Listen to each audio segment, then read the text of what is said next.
নেব নেব না তো।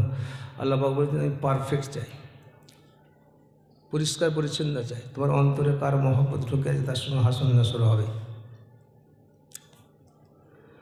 আল্লাহ রসুল আল্লাহর হাবিবুল্লাহ আবু হুরায়রা রাদিয়াল্লাহু আনহু বর্ণনা দিচ্ছেন, সাহাবারা আল্লাহর রসুলকে প্রশ্ন করছেন, ইয়া রাসূলুল্লাহ, ইয়া হাবিবাল্লাহ, হুজুর কাল কিয়ামতের ময়দানে হাসরে মাহশরের মাটিতে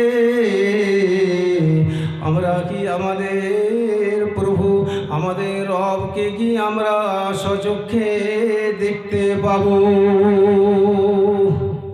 স্বচক্ষে দেখতে পাবো? তা আল্লাহ রসুল আল্লাহর হাবিব বলছেন, ও আমার সাহাবারা, ইয়া রাসূলুল্লাহ, ইয়া হাবিবাল্লাহ, হুজুর তোমরা কি সূর্যকে দেখতে তোমাদের কষ্ট হয়? সূর্যকে দেখতে আমাদের কষ্ট হয়?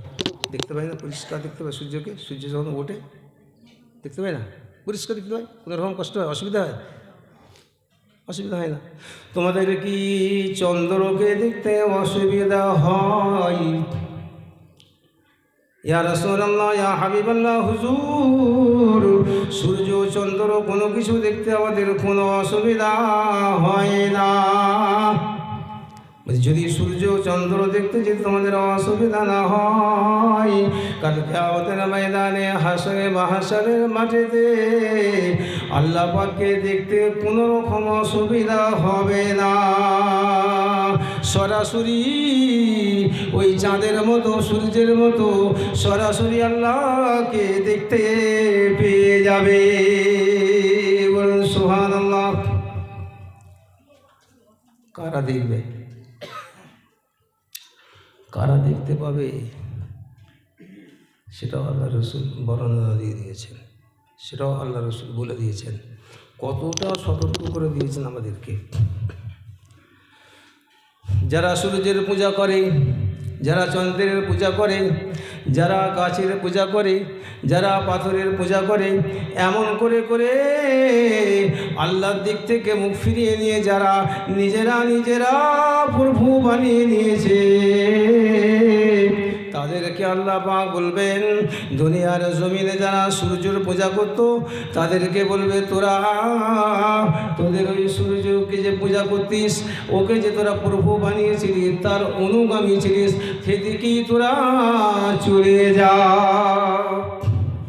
এরকম একে একে একে যারা নিজে খোদা বানিয়ে নিয়েছে, এটা আমার খোদা, ওটা আমার প্রভু, এটা আমার রব, আল্লাহকে ছেড়ে দিয়ে, রবকে ছেড়ে দিয়ে, আল্লাহকে ছেড়ে দিয়ে, রবকে ছেড়ে দিয়ে সব একে একে একে একে সবাইকে সরিয়ে দেওয়া হবে, সব চলে যাবে। আল্লাহ রসুল বলছেন, শুধু খালি থাকবে আমার উম্মত। কে থাকবে? শুধু আমার উম্মতেরা থাকবে। আমার উম্মতেরা যখন থাকবে, বলছেন শুধু আমার উম্মতেরা থাকবে, তখন আল্লাহ রসুল বলছেন যে ওই উম্মত, আল্লাহ পাক তখন বলবেন, আমি তোদের রব, আমি তোদের রব। আওয়াজ আসবে, আমি তোদের প্রভু। তখন উম্মতেরা বলবে, যারা আল্লাহকে পুরোপুরিভাবে পরিপূর্ণভাবে বিশ্বাস করেছিল অন্তর থেকে, দিল থেকে, বুঝতে পেরেছেন? তারা বলবে, যতক্ষণ না পর্যন্ত আমাদের রব, আমাদের প্রভু আমাদের সামনে হাজির না হচ্ছে, ততক্ষণ পর্যন্ত আমরা এই জায়গা থেকে যাব না। বলুন সুবহানাল্লাহ। আল্লাহ পাক ওই উম্মত, আল্লাহ নবীর উম্মত, আল্লাহর ওই প্রেমিক বান্দা, আল্লাহ পাকের ওই প্রেমিক বান্দাদের জন্য আল্লাহ পাক এমন একটা রূপ ধরবেন, যে রূপে এসে হাজির হবেন, আর উম্মতেরা, আল্লাহর বান্দারা স্বচক্ষে আল্লাহকে দেখতে পেয়ে যাবে। বলুন সুবহানাল্লাহ। স্বচক্ষে দেখতে পেয়ে যাবে আল্লাহকে। তাহলে প্রকৃত আল্লাহর বান্দা হওয়া আমাদের উচিত তো নাকি? হব তো নাকি প্রকৃত আল্লাহর বান্দা?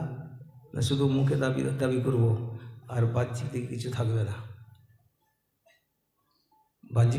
বাহ্যিকটা তো পাল্টাতে হবে, পরিবর্তন করতে হবে, তাই না? হ্যাঁ, সেটা তো কিসের মাধ্যম দিয়ে হবে? আল্লাহর ভয়, আল্লাহর খৌফ, আযাবের ভয়, আল্লাহর মহব্বত, নবীর মহব্বত, ভালোবাসা তার মাধ্যম দিয়ে হবে, ঠিক না?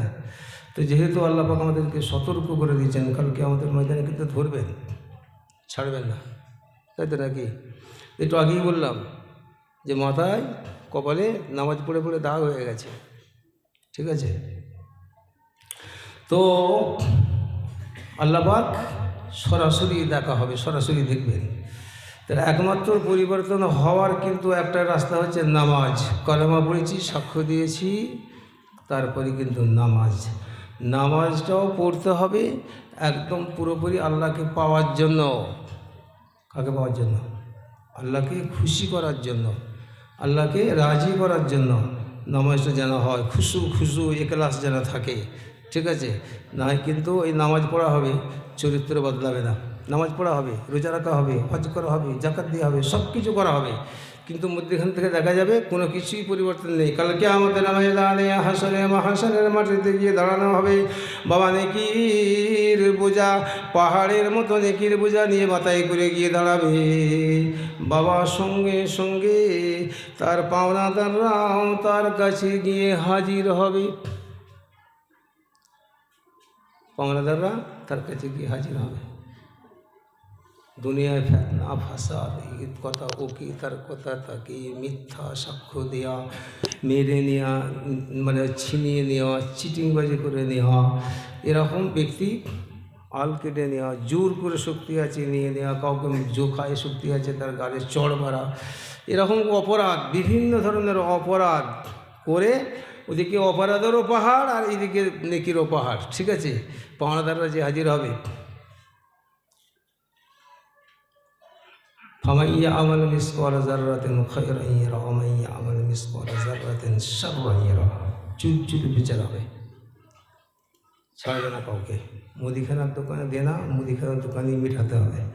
আপনি অমুককে গাড়ি দিয়েছেন, তার কাছ থেকে যে ক্ষমা চাইতে, ভাইয়া ভুল করে ফেলেছি, আমাকে ক্ষমা করে দিস। অমুকের কাছ থেকে টাকা নিয়ে ফেলেছেন, ধার দিতে পারেনি, তাকে ভাই দিতে পারছে না, আপনি একটু মাফ করে দিস। যদি মাফ না করে পরিশোধ করতে পারে, তারপর ছেলেকে বলে যেন পরিশোধ করে দেবে, ঠিক আছে? ছাড় নেই, ঠিক আছে? ছাড়া মানে ভুলে গেছে, সব লেখা আছে। কথাও যে বলছি, এই কথাগুলো সব নোট হচ্ছে, কথাগুলো নোট হচ্ছে, ছাড়বেন না আল্লাহ।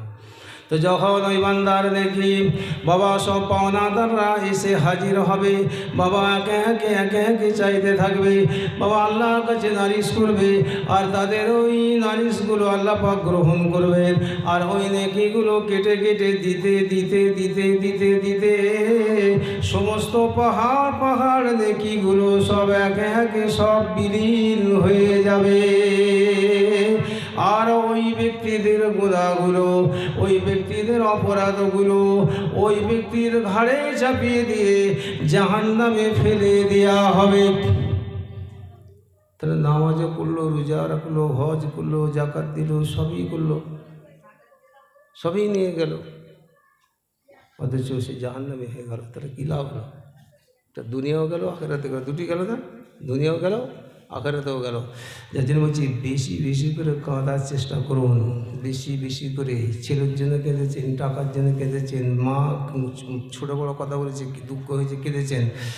সম্পত্তি ভাগ করতে যে বড় ভাইকে একটু বেশি দিয়েছি, ছোটো ভাইকে একটু কম দিয়েছি, ছোটো ভাইকে বেশি দিয়েছে, বড় ভাইকে কম দিয়েছে, দুঃখ করে মা বাপের ওপর দুঃখ করে কেঁদেছেন, সব কিছু করেছেন, দুনিয়া পাওয়ার জন্য কেঁদেছেন।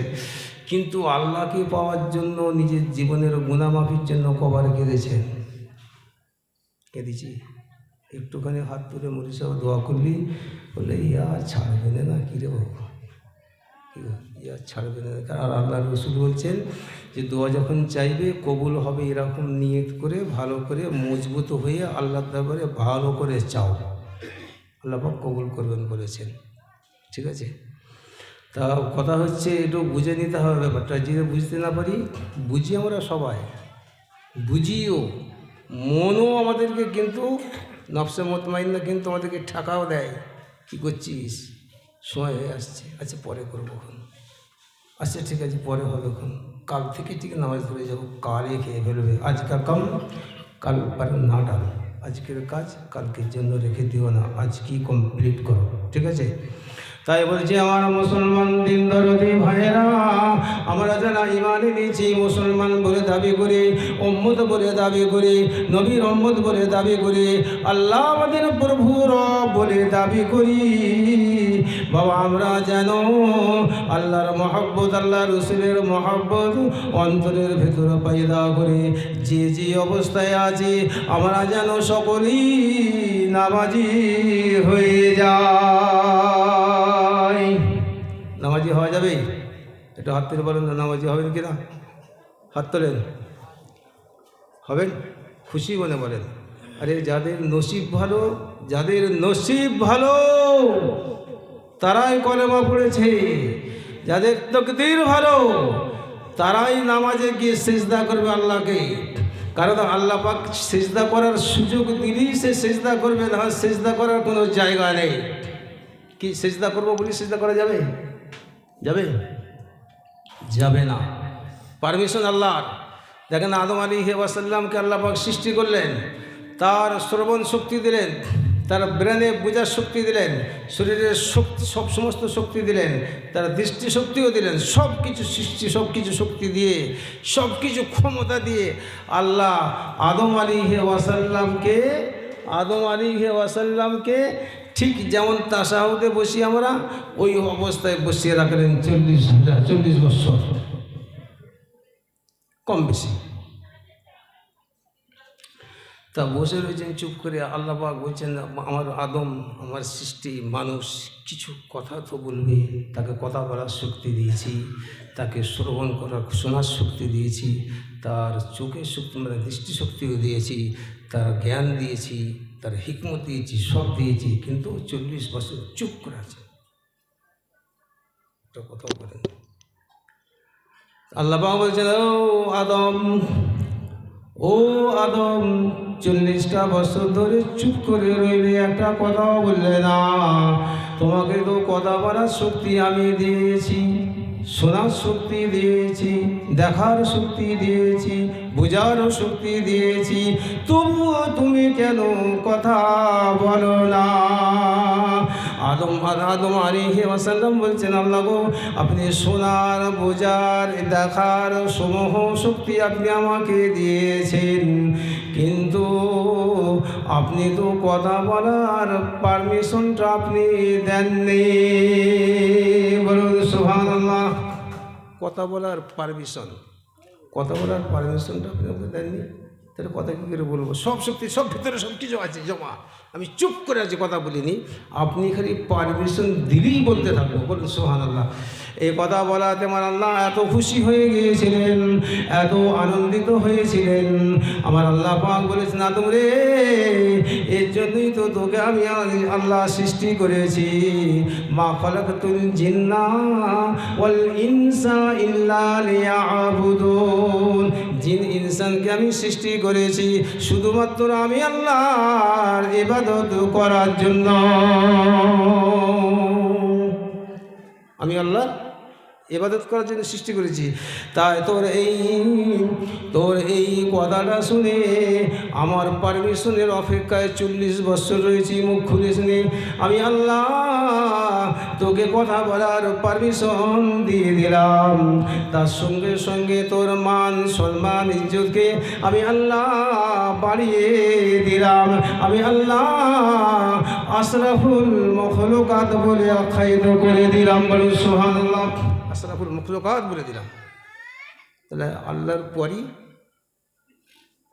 পরই ফেরেশতা, আল্লাহর পরে মর্যাদা কার?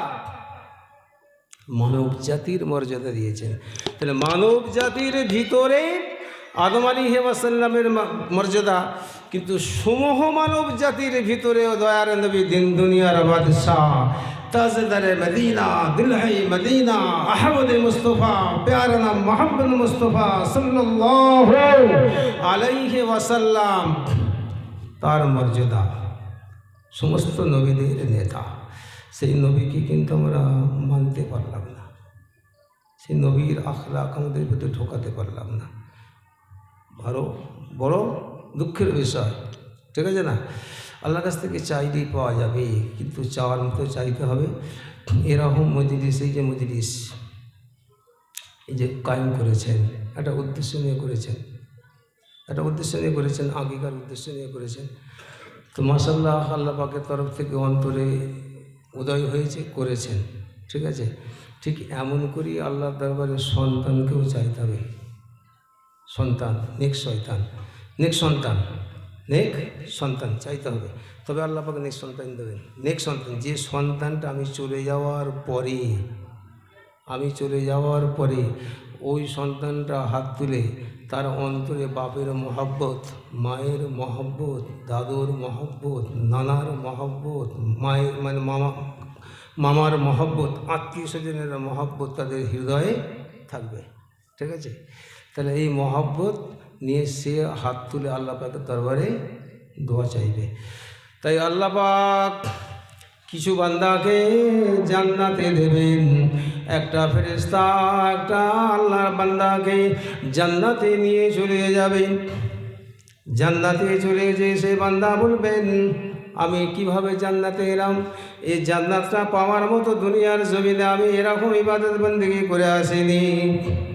তখন ফেরেশতা বলবে, নেক সন্তান রেখে এসেছিলে, যে নেক সন্তান রেখে এসেছিলে সেই নেক সন্তান নামাজে গিয়ে সিজদায় গিয়ে রব্বি রব্বি বলে ডেকেছিল, হাত তুলে রব্বের হামহুমা কামা রব্বায়ানি সগীরা বলেছিল, কোরআন তেলাওয়াত করেছিল, আল্লাহর প্রশংসা করেছিল, নবীর প্রতি দরুদ পড়েছিল, যাকাত দিয়েছিল, হজ করেছিল, দান খায়রাত করেছিল। তার কর্মগুলোকে আমার আল্লাহ বড় পছন্দ করে নিয়েছিলেন। তাই আপনাকে আমার আল্লাহ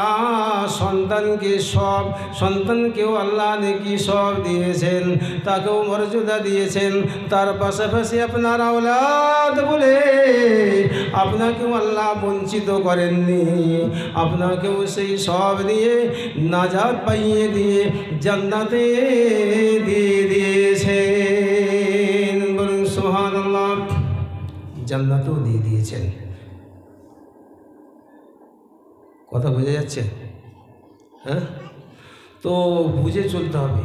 শুধু টাকা টাকা টাকা টাকা টাকা, দুনিয়ায় টাকা লাগবে আর আখেরাতে লাগবে আমল, ভালো কাজ। যেমন দুনিয়ায় অত্যাধিক যার টাকা আছে, বিলাসিতা করছে, তার স্টাইলে আলাদা, তার চালচলন আলাদা না। যার টাকা আছে, ধন দৌলত আছে যার, তার চালচলনই আলাদা। আবার কাল কিয়ামতের ময়দানে দেখবেন যে ওই গরিবটা যে রাতের অন্ধকারে চুপি চুপি গিয়ে তাহাজ্জুদের নামাজে দাঁড়িয়েছিল, সিজদায় পড়ে কেঁদেছিল নাজাতের জন্য, যে আমানতের খেয়ানত করেনি। একটা কথা মাথায় রাখবেন, যে সমূহ যা দেখছে আমার বডি, যা কিছু আমাকে আল্লাহ পাক দিয়েছেন নিয়ামত, এটা কিন্তু আমানত। সন্তান আপনার আমানত, বাপ আপনার আমানত, মা আপনার আমানত, পাড়া প্রতিবেশী আপনার আমানতরা। কথা বুঝতে পেরেছেন? ধন দৌলত যেটা দিয়েছেন আপনাকে, সেটাও আমানত। আল্লাহ পাক বলেন, কুলু ওয়াশরাবু ওয়ালা তুসরিফু ইন্নাহু লা ইউহিব্বুল মুসরিফিন। খাও দাও পান করো, অপচয় করো না। অপচয় করাকে আমার আল্লাহ পছন্দ করেন না। অপচয় করাকে আমার আল্লাহ পছন্দ করেন না। ধন দৌলত দিয়েছে বলি অনেক মানুষ আছে, দেখুন অনেক ধন দৌলত দিয়েছে, অনেক ধন দৌলত আল্লাহ পাক দান করেছেন। দান করে তাকে পরীক্ষা করার জন্যই দিয়েছেন, তার অন্তরকে পরীক্ষা করার জন্যই ধন দৌলত দিয়েছেন, যেটা বুঝে নিতে হবে। আবার যাকে গরিব বানিয়েছেন তাকেও পরীক্ষা করার জন্য আল্লাহ পাক তাকে গরিব বানিয়েছেন, ঠিক কিনা? তাহলে আল্লাহ বলে, কুলু ওয়াশরাবু ওয়ালা তুসরিফু ইন্নাহু লা ইউহিব্বুল মুসরিফিন। আমি আল্লাহ অপচয়কারীকে পছন্দ করি না। তাহলে কিছু মানুষ আছে খুব ধন দৌলত পাওয়াতে এসে কী করে? অপচয় করে। দরকার নেই, একটা গাড়ি হলেই হয়, 5টা গাড়ি কিনে বসে আছে, তাই তো? 5টা গাড়ি কিনে বসে আছে, কিন্তু সে একটুও ভাবে না যে